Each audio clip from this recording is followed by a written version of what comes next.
Bonjour à vous toutes et à vous tous, j'espère que vous allez bien. Bienvenue sur ma chaîne pour votre petite fenêtre sur soi. Je l'ai promis, j'ai pris le temps pour cette période allant de mi-octobre à mi-novembre 2022, d'accord. Bon, elles sont pas trop longues, hein, vous verrez. Alors, pour ces lectures, ces fenêtres sur soi, donc je rappelle pour les nouveaux arrivés, les nouveaux abonnés, qu'il faut symboliquement ouvrir une fenêtre à l'intérieur de soi pour voir ce sur quoi on se focalise en ce moment, quelle est la préoccupation du moment, et on a toute une série de pistes ou de clés qui peuvent éventuellement nous aider à interpréter, à comprendre cette période particulière qu'on traverse. Je vous conseille bien évidemment d'aller voir votre signe ascendant ainsi que votre signe lunaire. Ça vous permettra de personnifier et de faire une lecture un peu plus à laquelle vous pouvez davantage vous identifier que juste ces lectures très générales. Les cartes utilisées pour cela, alors la lecture en elle-même est faite ici avec le tarot de la Renaissance, d'accord, magnifique jeu. La carte conseil est faite avec le Silver Witchcraft Tarot, superbe aussi. Et je vous ai sorti également un petit oracle, l'oracle de la Quebrada, ici, petit oracle pour clore la lecture. D'accord ? Merci à vous tous de bien vouloir partager, liker et puis vous abonner si ce n'est pas déjà fait. Merci à vous tous de surtout bien vouloir laisser vos commentaires sur YouTube pour les autres personnes. C'est toujours aidant. Et on se retrouve le 25 octobre prochain pour les lectures intuitives du mois de novembre. Prenez soin de vous. À très bientôt. Merci beaucoup. Scorpion, à nous pour cette petite fenêtre sur soi pour cette période de mi-octobre à mi-novembre 2022, ça va de soi. J'espère que vous allez tous très très bien. On va faire comme d'habitude, hein, une petite lecture en croix. Et puis, donc cette lecture vous concerne que vous soyez signe solaire, signe ascendant ou signe lunaire en Scorpion. Si ça n'est pas le cas, je vous invite bien évidemment à aller voir ces autres signes, ascendant et lunaire, pour compléter cette lecture, vous donner d'autres pistes de réflexion et puis surtout personnaliser un petit peu cette lecture qui reste très générale, c'est clair. Alors, le jugement, on va voir si elle ressort tout à l'heure, hein, d'accord? Si elle ressort, c'est qu'elle est vraiment à prendre en considération.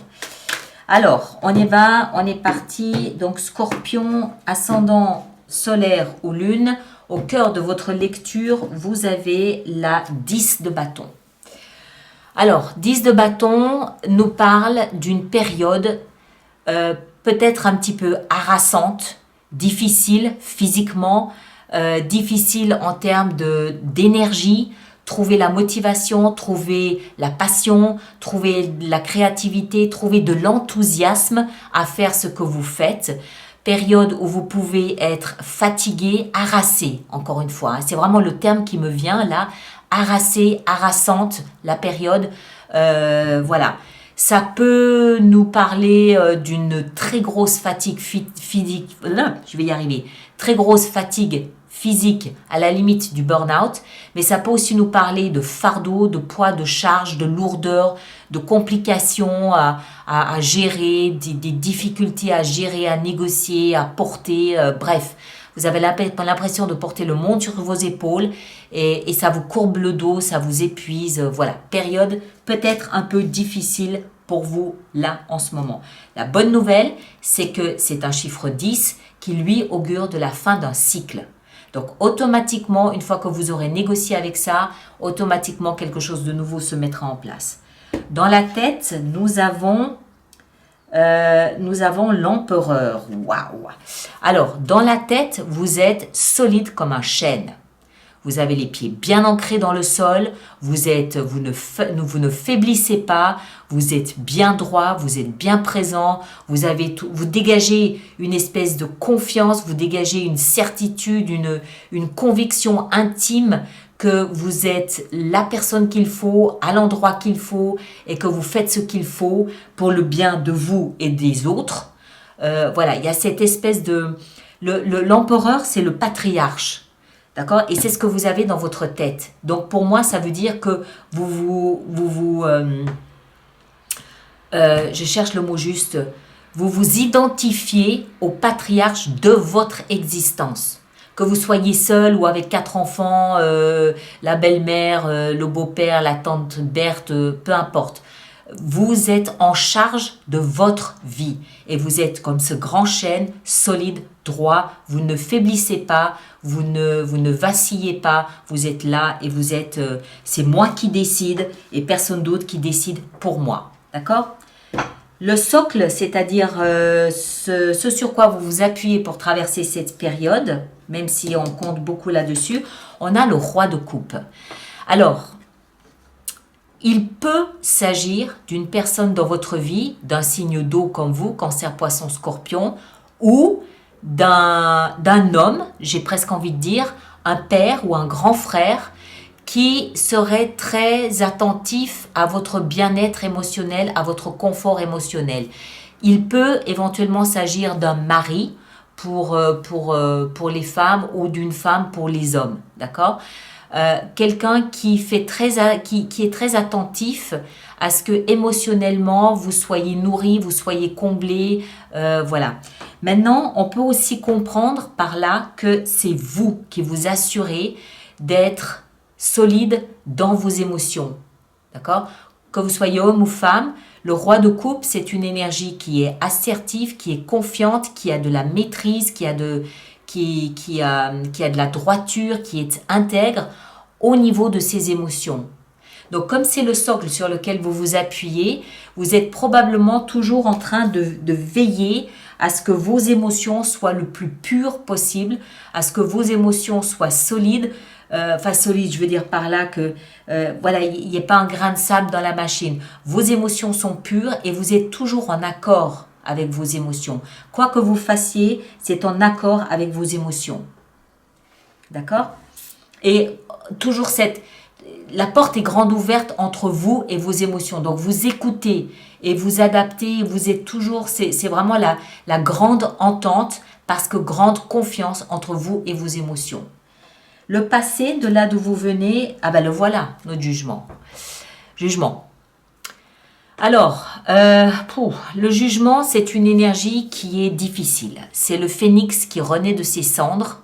C'est la sortie du tunnel noir, sombre, lugubre.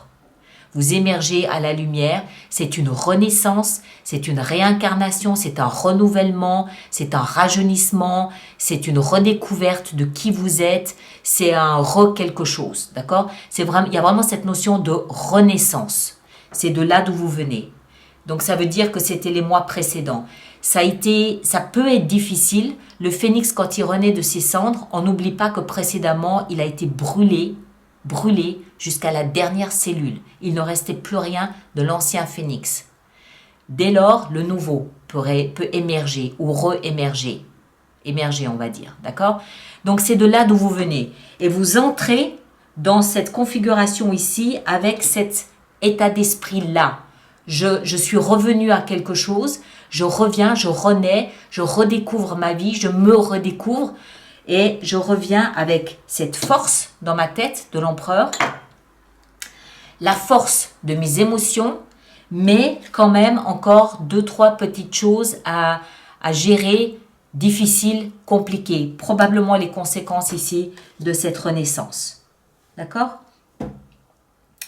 L'étape suivante ici, remarquez que vous êtes entouré d'un roi et de l'empereur. L'empereur, c'est le roi des rois. D'accord?